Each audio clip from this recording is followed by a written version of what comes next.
Madam फुटूर क्या होता है? मेरे को स्कूल में दोस्त ने बोला था। फुटूर?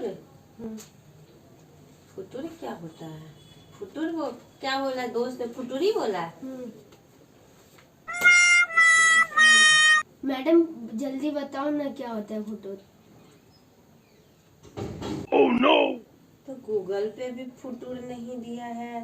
तुम्हारे दोस्त ने फुटूर ही बताया था। कि डिक्शनरी में भी मैंने ढूंढ लिया, मोबाइल में भी ढूंढ लिया, गूगल पे भी फुटूर का नहीं दिया हुआ। अच्छा ये बताओ, तुम्हारे दोस्त ने स्पेलिंग क्या बताया था? ये बता ना, तेरे दोस्त ने क्या स्पेलिंग बताया था? अच्छा हाँ, याद आया। FUTURE।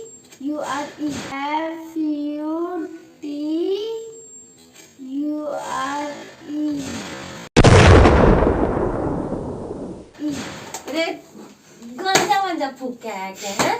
तब से मैं इसको पूरे जगह से ढूंढ रहा हूँ कि ये क्या स्पेलिंग होता है। फ्यूचर को तुम फुटूर बोल रहा है तब से। मुझको थोड़ी ना बताता, उसका नाम फ्यूचर होगा। फ्यूचर नहीं रे, फ्यूचर होगा।